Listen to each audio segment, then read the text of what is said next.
Z101.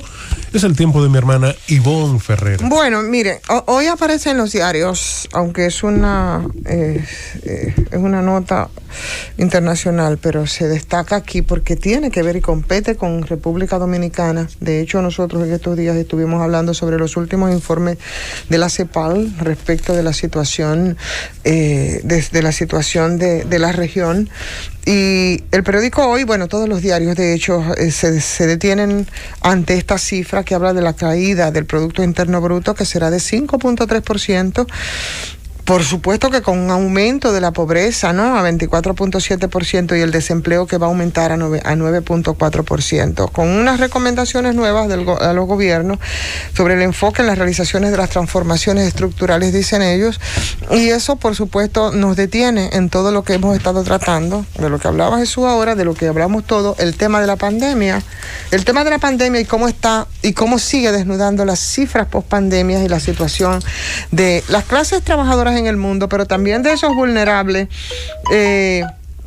que simplemente son gente que no están vinculada al sector productivo. República Dominicana, dice exactamente la crónica, va a tener una caída de 5.3 del Producto Interno Bruto este año como consecuencia de la crisis, tomando en cuenta que nosotros, y por supuesto el desempleo se va a impactar, tomando en cuenta un elemento importante, que nosotros, nuestra economía tiene una buena base en el tema del turismo, y el turismo es uno de los renglones, que ya sabemos, de los que se verán mucho más afectados. Pero si eso nosotros lo extrapolamos, bueno, en el caso de nosotros, en el caso de República Dominicana, el tema de la clase media, habrá un deterioro bastante fuerte de los estratos medios, y la profundización de la prácticamente indigencia va a aumentar. Si hacemos entonces, vemos eso un poco más en macro sobre el tema de la pandemia y cómo ha estado desnudando la situación crítica, no solamente de la clase obrera en el mundo, esa extrema vulnerabilidad en la que nos ha estado ocupando, en la que nos encontramos hoy por hoy, porque de hecho somos vulnerables y lo éramos antes de la pandemia. Me estoy refiriendo a esa clase de abajo, a esa clase trabajadora, a esos que son pobres, que ahora te pasarían a la pobreza extrema en medio de esta situación o después de la pospandemia, porque en algún momento tendrá que pasar, ¿verdad? Y eso será las cosas con las que tenemos que lidiar. Esa clase trabajadora en la mayoría de los países del mundo, que está arrodillada frente a una crisis que se ha desatado por esas medidas de contención que han sido generadas por la pandemia, y que solo puede comprenderse a partir de una ofensiva que tendrá que ser brutal, enfrentando el trabajo por parte del capital durante las últimas 4 décadas, y que se ha agudizado progresivamente en el marco de esta globalización, y aunque a muchos no les guste, de esa misma globalización neoliberal. Entonces, ese incremento del desempleo estructural, del subempleo también muy precario, del autoempleo, y el debilitamiento de todos esos sistemas estatales de protección social, de asistencialismo del que nosotros conocemos mucho por aquí, de la pérdida de todos sus derechos conquistados por parte de los trabajadores. Todo eso ha contribuido a que vayan creciendo todas esas desigualdades, ¿verdad? Y entonces esas desigualdades, yo estoy tratando un poco de ver el contexto para llegar a estas cifras en las que nos colocan a nosotros en ese punto, porque eso no viene tampoco ni por casualidad, ni solo por el tema de la pandemia. Hace tiempo que arrastramos situaciones complicadas, muy complicadas, y no podemos olvidar ni perder la perspectiva de qué estaba pasando en la región antes de la pandemia, con enfrentamientos y con protestas en todos estos países, y nosotros al borde de también esas mismas situaciones que finalmente resolvimos con un cambio de gobierno, porque la presión de la olla está bastante alta y bastante ácida. Pero todas esas desigualdades y todos esos empobrecimientos y toda esa indefección ante situaciones de crisis, de migraciones, de desplazamientos forzosos, con un número cada vez más elevado de gente, señores, no logran satisfacer las necesidades básicas. Y de migrantes sabemos nosotros.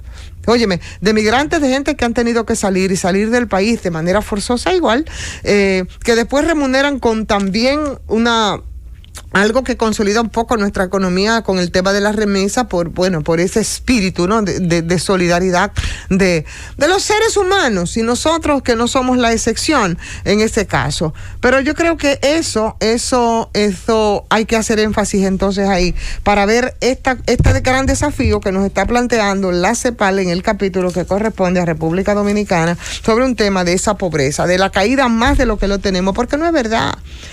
No es verdad que aquí se recuperaron tantos pobres como nos hicieron creer en esa especie de burbuja en la que el presidente saliente nos gobernó durante estos casi 8 años. Una burbuja que ahora nos enfrenta y los enfrentó a ellos también a la realidad cuando explotó, ¿no? Y bueno, ¿qué tenemos nosotros ahora? Tenemos retomando entonces ya el tema del momento, que es el tema de la pandemia, del rebrote, que yo no creo ni siquiera que sea un tema de rebrote, sino de generalidad ahora de los casos que nunca conocimos, ¿no? Pasando de eso y las consecuencias que vamos a tener respecto a ese desafío en términos de las crisis económicas, en términos de desempleo, en términos de la pobreza, que nunca fue tal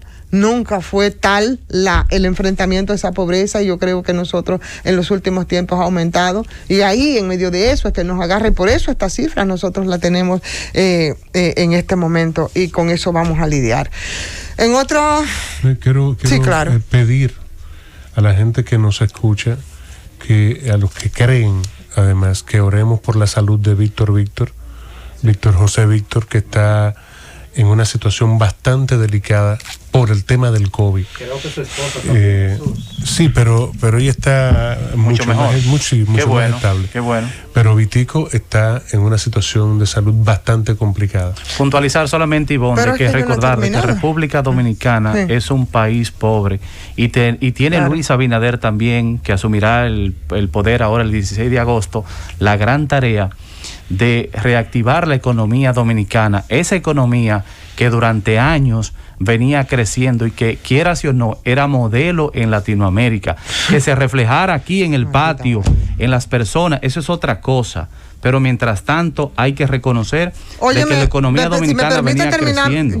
Eso es lo que tú piensas, que la economía dominicana venía... No, los datos están ahí. O sea. Pero Carlos, por amor, una cosa es lo que tú entiendes, otra cosa es lo que nosotros entendamos. Muy bien. Respetamos tu punto de vista, respeta el nuestro. Muy bien. Siempre. No, igual, yo sigo creyendo que Valdés Alviso es un hablador. Ese es mi punto de vista. Eso tú tienes que respetármelo, porque eso soy yo que lo pienso. Pero yo lo estoy respetando, no tengo objeción a su punto de vista. Siempre había un artículo interesante de Apolinar Veloz, que es un economista que a mí me parece una persona juiciosa, seria, de verdad, que hablaba sobre el fiasco de la gestión financiera en el Banco Central, promoviendo en el Congreso una nueva ley de capitalización, en esa ocasión por unos 620,000 millones, que equivalían a unos 10,656 millones a la tasa oficial, y que de aprobarse, señalaba Apolinar, iba a significar un peoramiento de la situación financiera del gobierno central. Cuando yo le pedí, ayúdame a entender por qué se ratifica de nuevo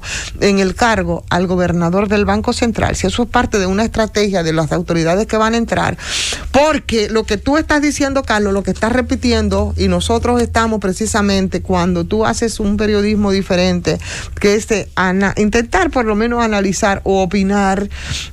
Las opiniones normalmente, cuando se hace con seriedad, no son chulas, fuñen. Hay que fuñir, porque yo creo que el papel nuestro no es... no es otra palabra. Exactamente, no, es precisamente eso. Pero hacerlo en buena lid para que los que gobiernan puedan tomarlo en cuenta y puedan mejorar. No es que seamos lisonjeros. No, ese no es nuestro papel. Nuestro papel es el de ser crítico, y a veces tenemos que decir cosas que molestan y tienen que molestar. Entonces, en esa dirección tú tienes que tratar de entender el contexto de algunas informaciones. Por eso yo pedí a algunos expertos, antes de decir, porque yo soy de las que entiende, y este mismo economista aquí en entrevista con nosotros había dicho que mentía el gobernador del Banco Central cuando hablaba de esas cifras macroeconómicas. Ahora todos coinciden en que, se mantuvo estabilidad de la economía. Ve cómo tenemos el tema de la tasa del dólar ahora en este momento. Sí. Pero nunca se nos dijo cuál era el impacto, ni tampoco lo sentimos ni lo vimos, ese impacto de ese crecimiento real o no de la economía en la gente pobre. Por eso nosotros tenemos entonces esa cifra que nos está dando la CEPAL, podemos perfectamente concatenarla mucho más allá de los discursos que hiciera por durante tantos años el gobernador del Banco Central. Pero en eso que me decía Apolinar, hablaba de los elementos más sobresalientes de todo el paquete de las políticas que se promovieron desde el consenso de Washington y que fue la independencia de la banca central. El asunto tiene que ver, parece que con un manejo en esa dirección, y yo todavía estoy tratando de entenderlo. Ahora, eso no significa que en la simpleza del análisis yo me quede con que, bueno, es que el señor mantuvo un crecimiento económico y entonces, por tanto, él ha sido tan bueno que sin Valdés Albizu, a quien a mí personalmente yo no pondero, yo que no soy economista, tan bueno que tenemos que dejarlo. No, el asunto no es ese. Yo creo que el asunto es mucho más que eso, es más técnico, estratégico, económico, ¿verdad? Que debemos nosotros procurar entender para saber por qué y qué es lo que ha pasado ahí, cuáles son las garantías, porque son muchas las cosas que se dicen y se dice a la loca, porque de ser así, esa economía y ese crecimiento por tantos años, en una bonanza tan extraordinaria, entonces nosotros no estuviéramos ahora mismo diciendo que la caída del PIB, según la CEPAL, será de 5.3 y no solo por el coronavirus, ni que la pobreza va a subir a 25 y que el desempleo a 9.4. Es que hace tiempo que arrastramos situaciones y eso no tiene nada que ver con lo que permanentemente dijo Valdés Albizu desde el Banco Central. ¡Llévatelo!